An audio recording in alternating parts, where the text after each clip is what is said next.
right, so we're starting a brand new series called Your New Playlist. I'm really excited for this series. I think it's going to be really good and helpful for you. But first, I have a question. How many of you have ever gotten a song just unbearably stuck in your head that you cannot get out? All right, on the count of three, I want you to sing to me the song that sticks in your head more than any other song. 1, 2, 3.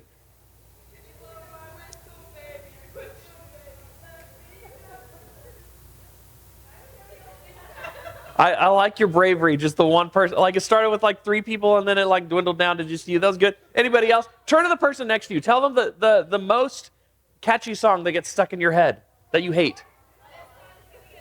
Yes.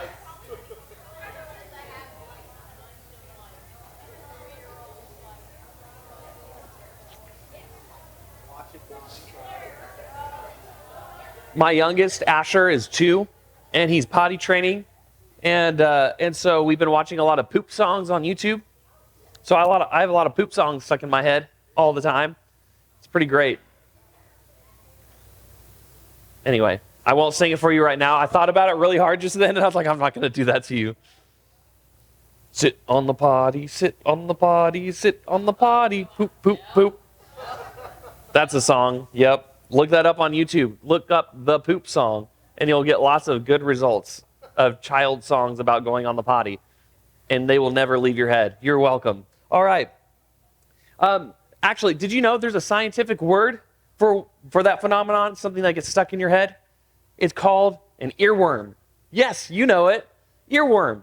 It's when you get that song stuck in your head and you can't get it out of your head. I remember when I used to, when I was your age, and I'd be pushing around the push mower, and I'd have like not even just songs, but specific lines from like Lord of the Rings or something. It's stuck in my head that I couldn't get out of my head. And it was like the annoying lines too. It's like, why can I not get this line out of my head? Maybe it's just annoying because it was stuck in my head, but that's an interesting debate we could have. You know, is something that's stuck in your head, is it annoying because it's sticking in your head, or is it only annoying because it's in your head? Is it stuck in your head because it's annoying, or is it only annoying because it's stuck in your head? That's what I'm trying to say, right? That you can make a debate either way, because even good songs turn into terrible songs if you listen to them too much, right? If you overplay them. And so why am I talking about earworms? We're talking about this idea in this series called Your New Playlist about not just the songs, but like the thoughts that you have in your head that play on repeat, right? Most of the time, I'm talking about negative thoughts, right? The things that you hear yourself or that you tell yourself, like your inner dialogue, and it's stuck in your head, and you can't seem to shake the voices telling you about yourself. And I'll be transparent, when I was your age, I was pretty sheltered, right? There's a lot of things that I didn't know that my friends all knew about, right? And so I remember times, it happened so many times, I was trying to think of a story to tell you to narrow it down. I can't even think of a specific instance, just that I know I heard my friends say this to me all the time. It's like, how did you not know that? Anybody ever said that to you? Like, how did you not know that? Like, how do you not know what that is, right? And so I have this voice still to this day that tells me, like, you don't know anything. Like, like in conversation, I still have a really hard time speaking up when I'm not following somebody because I don't know what they're talking about. I'll just smile and nod and then like Google it later, right? I didn't have the option to Google it when I was your age, but that's the reality. That's the voice inside my head that says, people think you're weird. You don't know, you live under a rock, right? Like you're sheltered. Like that's the thoughts that I had going on in my head all the time growing up. And luckily as an adult, I just care less. So that's a pro, but it does bother me, and there's times that you hear things, or your friends will say something to you, or somebody influential in your life will say something, and maybe they didn't even mean anything by it, but in your mind, it just plays on repeat. And it's that inner dialogue that tells you who you are that maybe is a lie, but it's just based on the conversations you've had, the experiences you've had, or the lies that you're telling yourself, right? And maybe you can ask yourself, you get to this point where you're just going, how did I end up with all these negative thoughts in my head? How did that get stuck in my head? And you try to shake the feeling. Maybe you're trying to do something new, or you're trying something, but you don't want to. You're too worried about what other people are going to say and what they'll think. And so you kind of pause. You don't quite take the step that you know you should.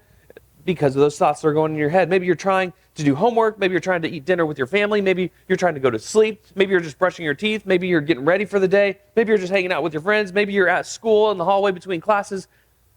But you can't seem to get that playlist out of your head that tells you you are less than, that tells you you're not enough, that tells you you should be anxious because of X, Y, or Z. And so you have these thoughts in your head. Maybe, and this is a human thing. This isn't just a you thing or a me thing. This is an everybody thing because we all deal with this. Some of us are just better at hiding it than others.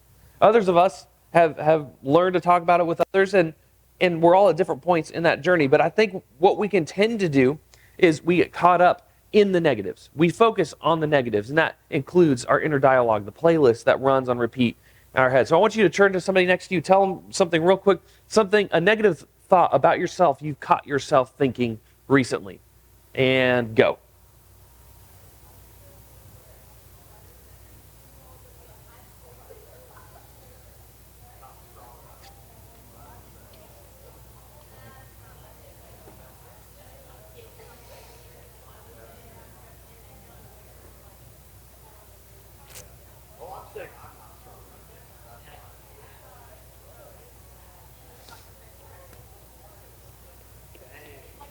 Okay. I'll let you continue that in your groups here in a little bit, but some might call that overthinking, right? When you think so much about something that it gets in the way of anything else, right? It's when what you think gets in the way of everything, right? Overthinking. How many of you guys have played sports before? Anybody played baseball specifically? Like, I remember specifically with baseball, some of you might have experienced this was dodgeball last weekend, but when you go to throw something, right, sometimes you overthink that too much. Because like anybody, there's a movie called The Patriot. You're probably too young to see it, but it's a really good movie, and it's just rated R for the violence, okay? Because it's a war movie about the Revolutionary War. But there's a Mel Gibson's in it, and he's teaching these kids, and you aim small, miss small, right? You look at a target, you aim small, you'll miss small. And so when you play baseball or dodgeball and you're trying to hit somebody in the head with a dodgeball, you're thinking aim small, miss small. Of course, you're not trying to get the headshot, but sometimes life happens. And I was a pitcher a little bit in Little League in 6th grade, and I wasn't great, but I was all the team had that could kind of do it. So I stepped up there. We didn't win very many games, but I remember there'd be times I'd just get in my head and I'd just throw ball, right? Maybe a strike. And then I would just if I think too hard, don't hit the person. Don't hit the person. Don't hit the batter. Then inevitably I'll hit the batter because I'm overthinking it, right?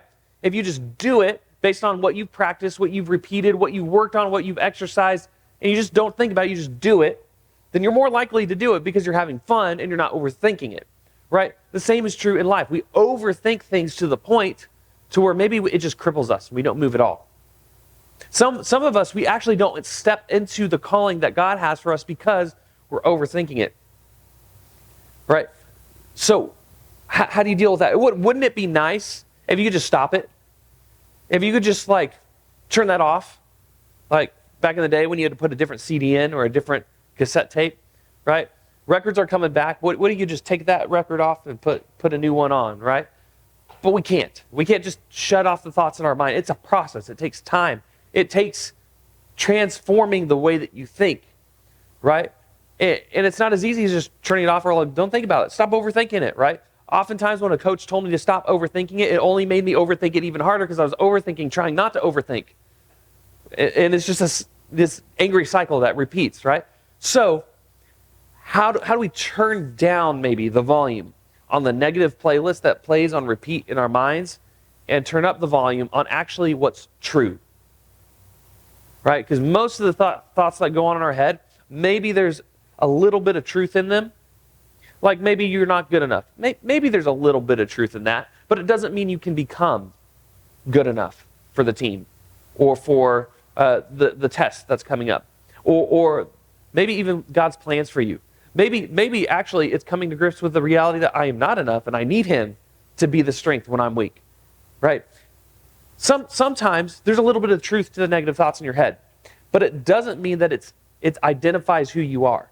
You are not a representation of anxiety or representation of failure. That is not who you are. Though we all fail, we all have anxiety at times. We all get anxious about different things. So how do we turn down the volume so that we can turn up what's actually true and what God says we should think about? So I want to read from the Gospel of Matthew. Right, he documented Jesus' life, and near the end of the Sermon on the Mount, this is what Jesus said. He says in Matthew chapter 6, verse 34, he says, "So don't worry about tomorrow, for tomorrow will bring its own worries. Today's trouble is enough for today."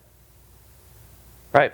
Now, that doesn't mean that you just don't plan and don't prepare, right? Proverbs talks a lot about like the hard worker who prepares for the winter, right? So it doesn't mean you don't prepare, you don't ever think about tomorrow, but it is saying don't worry about tomorrow. Don't become anxious, is what some translations say, over things that are beyond your control. Because right now you have a task ahead of you, and if you're thinking too much about what's coming down the pike, you're going to miss your turn right here. You're going to fall off the road here when you need to be focusing here and now. Because tomorrow, when you get there, you can worry and you put your attention more on that. But right now, let's think about today, because there's enough trouble for today. Right? How many of you guys resonate with that? I know I do. And it's so amazing that what Jesus taught 2,000 years ago is still just as true today as it was then. I think culturally we deal with some things that makes that even more true in some ways.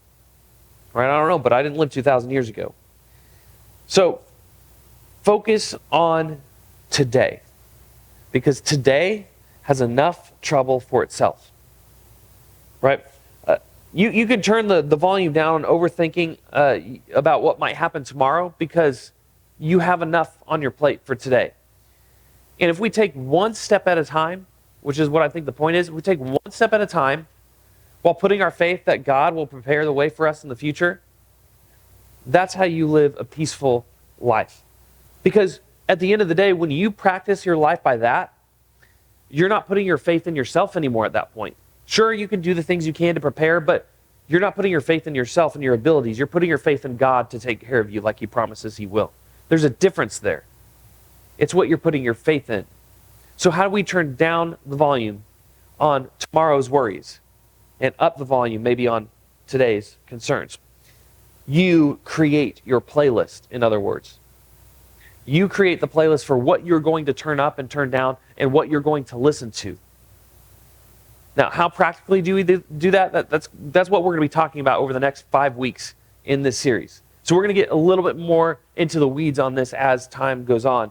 But you create your playlist. It would be great if we could just magically read the words from Jesus and suddenly all our problems go away. But you know, and I know, that life doesn't work like that. And this is a process. So, in other words, let's think about it as habits. What are habits you can begin today, so that by the time you get into high school and you're thinking about graduation, you're thinking about what's next in your life, you're thinking about getting married and starting a family, you're thinking about what your career is going to be, eventually what retirement's going to look like.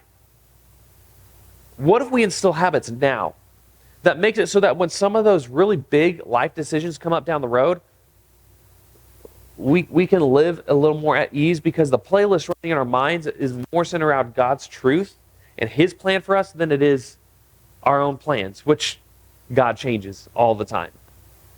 Right? You heard the phrase that man makes plans and God laughs, right?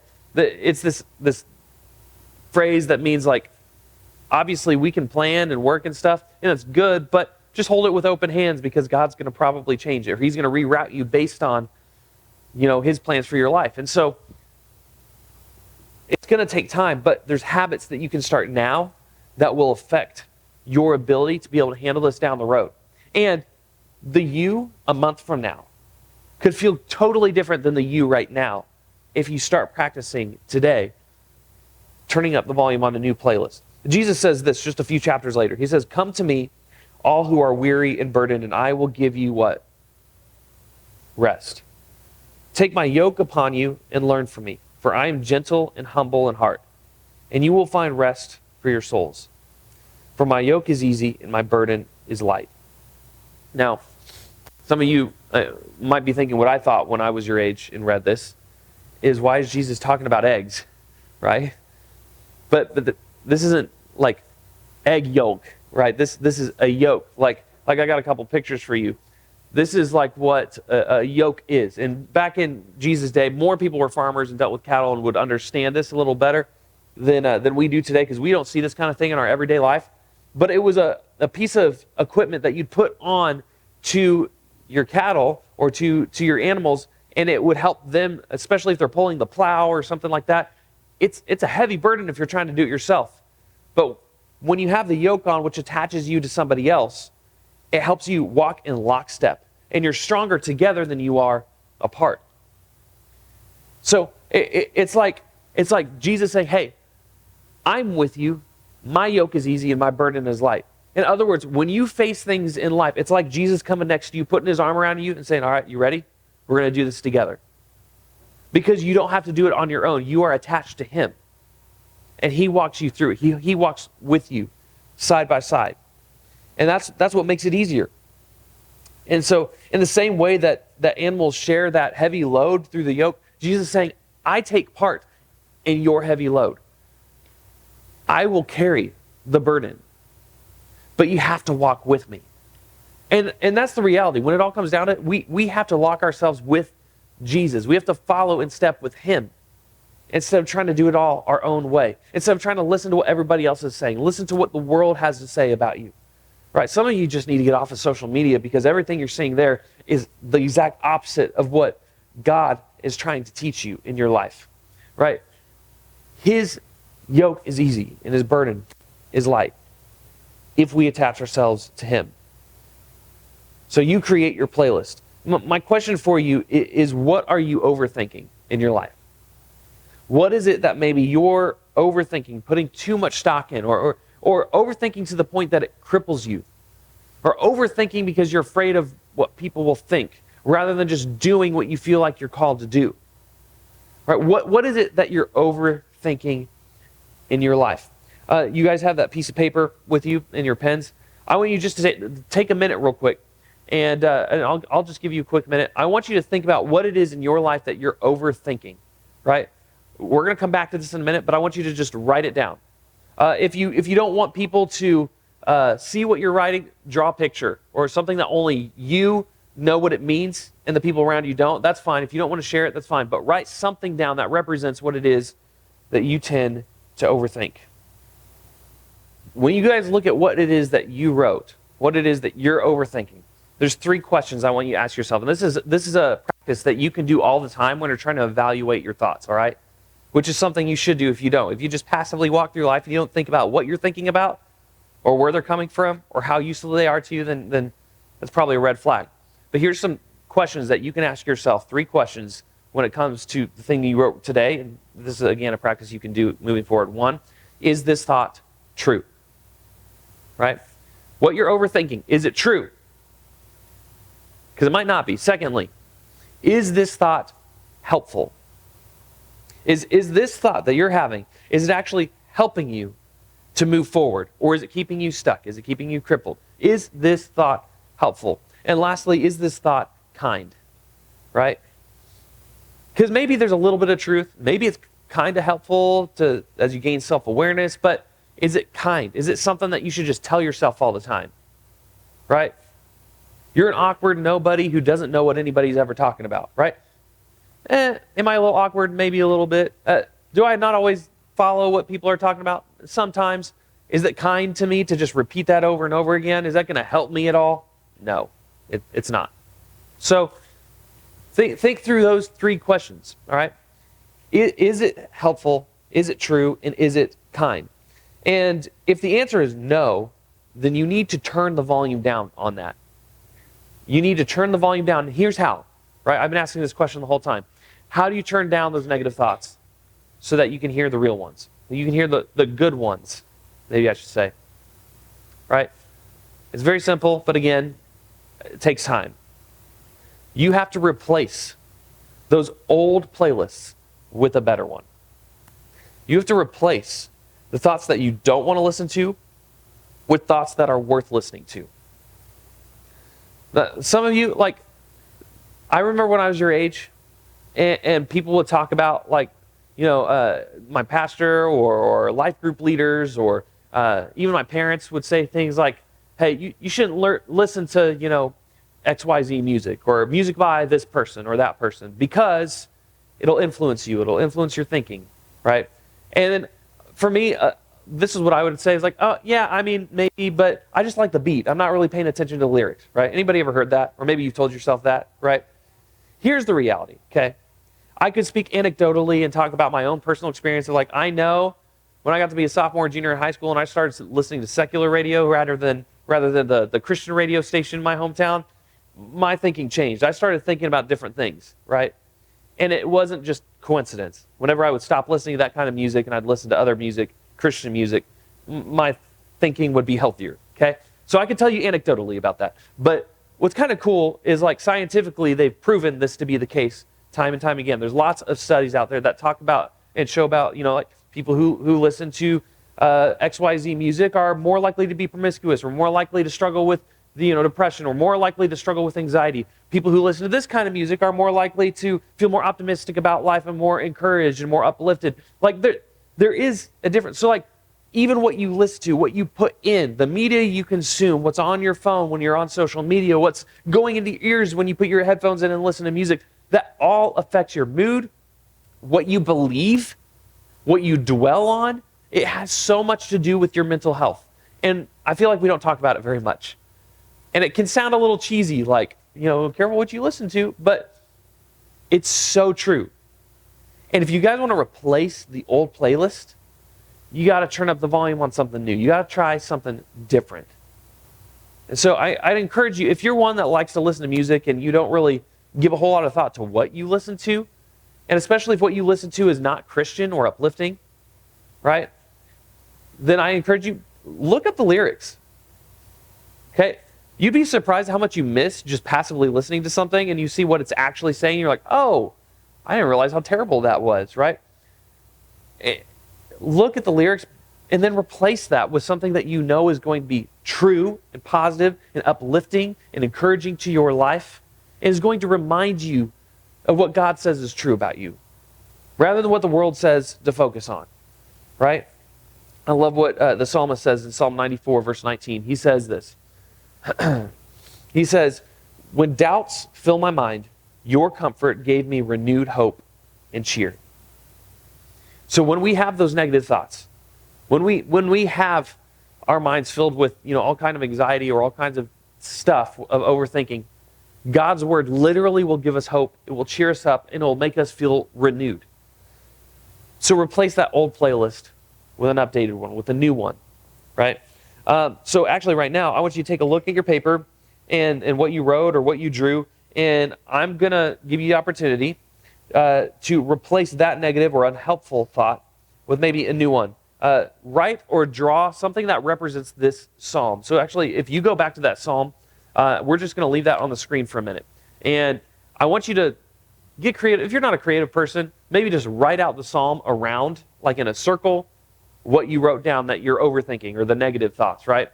And maybe if you're artistic, draw something that represents this psalm. But I'm going to give you just another minute to do that real quick before we go and we finish out this part right here. So as you guys are thinking through this little exercise, it's simple, but you can do it anywhere.